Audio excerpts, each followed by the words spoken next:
Durant la fin des années 1940, les chercheurs russes ont gardé 5 personnes éveillées pendant 15 jours en utilisant un gaz expérimental basé sur des stimulants. Ils étaient enfermés dans un environnement scellé afin de pouvoir contrôler leur consommation d'oxygène de manière à ce que le gaz ne les tue pas, étant donné qu'il était toxique à partir d'une concentration élevée. Cela a eu lieu avant l'invention des caméras en circuit fermé. Ils n'avaient donc que des microphones et des fenêtres de verre épais d'une douzaine de centimètres en forme de hublot qui permettaient de les surveiller.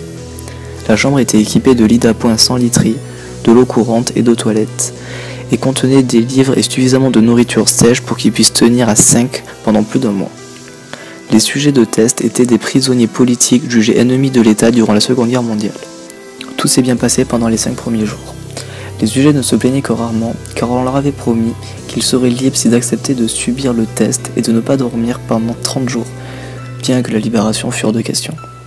Leurs conversations et leurs activités étaient surveillées.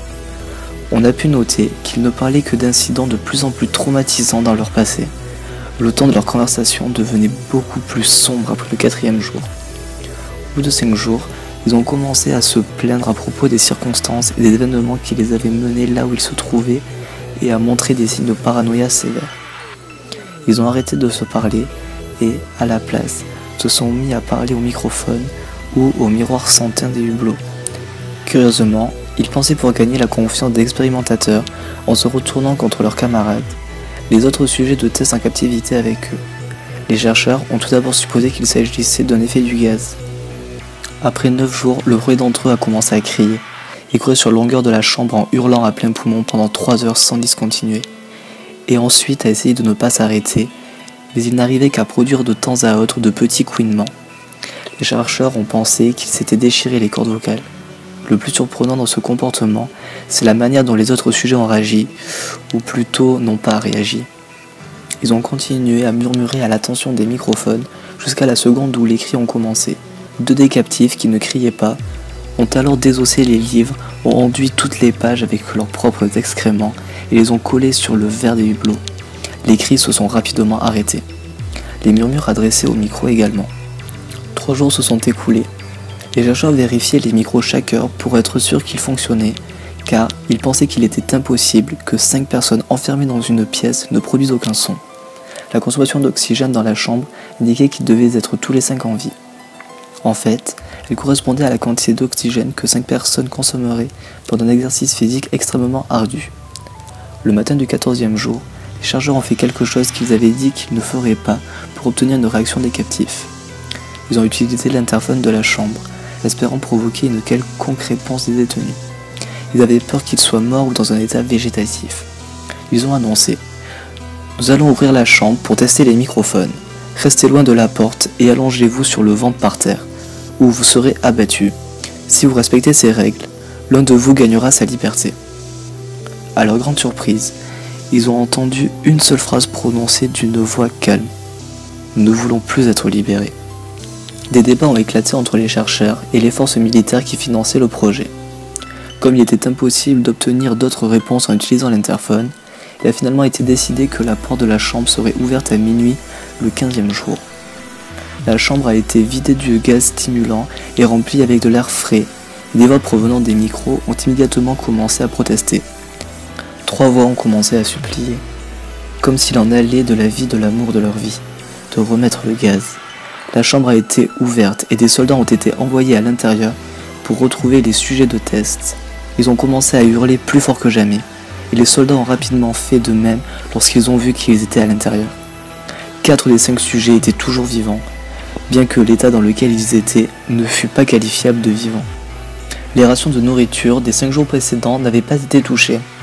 Il y avait des morceaux de chair, des cuisses et du torse du sujet mort enfoncés dans le drain au centre de la chambre, le bouchant et permettant à une dizaine de centimètres d'eau de s'accumuler sur le sol. La portion de cette eau, qui était composée de sang, n'a pas été déterminée.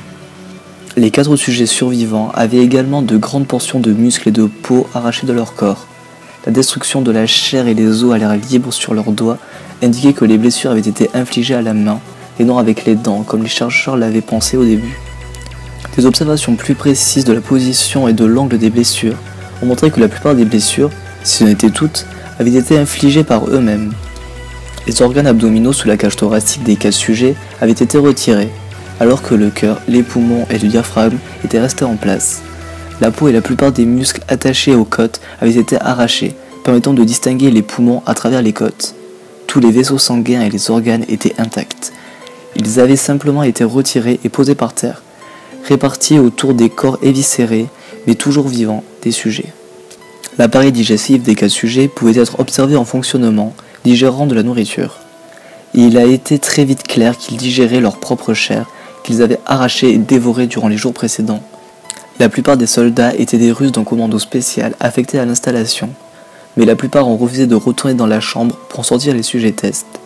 Ces derniers continuaient de crier pour qu'on les laisse dans la chambre et suppliaient qu'on remette le gaz pour qu'ils ne s'endorment pas. À la surprise de tout le monde, les sujets ont livré un combat violent lorsqu'on les a fait sortir. Un des soldats russes s'est fait déchirer la gorge et en est mort. Un autre en est sorti gravement blessé après s'être fait arracher les testicules et perforer une artère d'une de ses jambes par les dents d'un sujet. 5 autres soldats ont perdu la vie si l'on compte ceux qui se sont suicidés dans les semaines suivant l'accident. Pendant le combat, la rate de l'un des sujets vivants s'est rompue et il s'est vidé de son sang presque immédiatement. Les chercheurs médicaux ont tenté de l'endormir, mais cela s'est révélé inutile.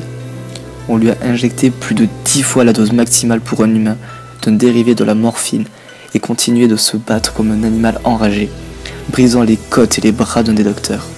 On a pu constater que le cœur a continué à battre pendant 2 minutes entières après que l'hémorragie l'a mené à un point où son système vasculaire était rempli avec davantage d'air que de sang. Même après qu'il se soit arrêté, il a continué de crier pendant 3 minutes, s'efforçant d'attaquer quiconque venait à portée et répétant continuellement le mot « plus », de plus en plus faiblement jusqu'à ce qu'il soit réduit au silence. Les 3 sujets tests survivants ont été immobilisés et transportés dans une installation médicale, les 2 ayant leur corde vocale encore intacte, continuant de supplier le retour du gaz pour rester éveillés. Celui des 3 ayant le plus de blessures a été emmené dans le seul bloc opératoire dont l'installation disposait. Durant la procédure devant le préparer pour le remplacement des organes internes, il s'est révélé immunisé aux sédatifs qui lui ont été administrés dans le but de le mettre en condition pour l'intervention chirurgicale.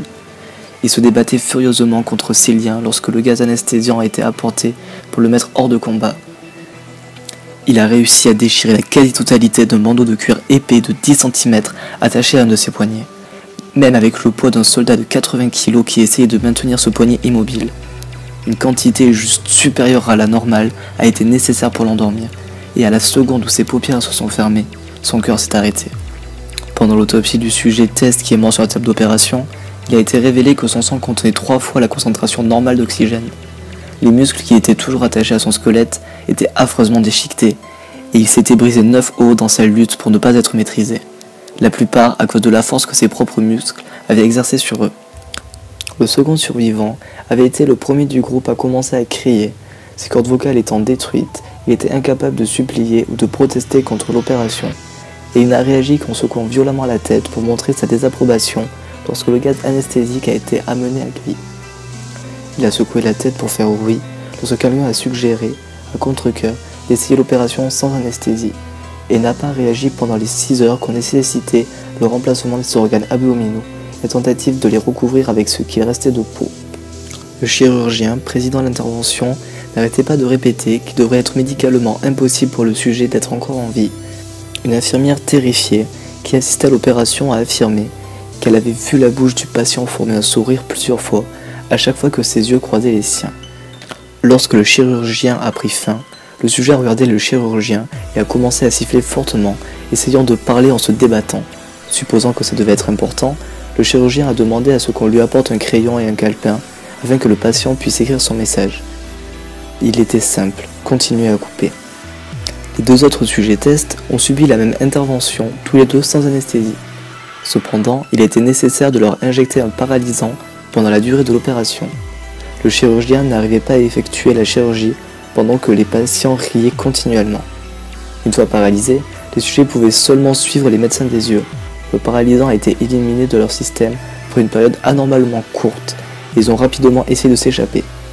Au moment où ils ont pu recommencer à parler, ils ont recommencé à demander le gaz stimulant. Les chercheurs ont essayé de leur demander pourquoi ils s'étaient infligés ces blessures, pourquoi ils avaient arraché leurs propres entrailles et pourquoi ils voulaient de nouveau le gaz. La seule réponse qui a été donnée était « Je dois rester éveillé ». Les liens des 3 sujets ont été renforcés. Ils ont été replacés dans la chambre, attendant de savoir ce qu'on allait faire d'eux. Les chercheurs, faisant face à la colère des bienfaiteurs militaires, à cause de leur incapacité à atteindre le but qu'ils leur avaient fixé, ont pensé à les euthanasier. L'officier commandant, un ancien agent du KGB, a au contraire vu du potentiel en eux et a voulu voir ce qui se passerait si on les replongeait dans le gaz. Les chercheurs s'y sont formellement opposés, leurs objections ont été ignorées.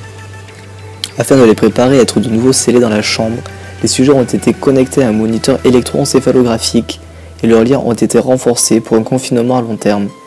À la surprise générale, ils ont tous les 3 arrêté de se débattre au moment où quelqu'un a laissé échapper qu'on allait les remettre dans le gaz. Il était évident qu'à ce moment, ils avaient énormément de mal à rester éveillés. Un des sujets qui pouvait parler fredonnait d'une voix forte et sans s'arrêter. Le sujet muet appuyait ses jambes de toutes ses forces, tout d'abord la droite, puis la gauche, puis de nouveau la droite, afin d'avoir quelque chose sur quoi se concentrer. Le dernier sujet gardait sa tête au-dessus de son oreiller et clignait des yeux rapidement. Ayant été le premier à avoir été relié à l'électroencéphalogramme, la plupart des chercheurs observaient ces ondes cérébrales avec surprise.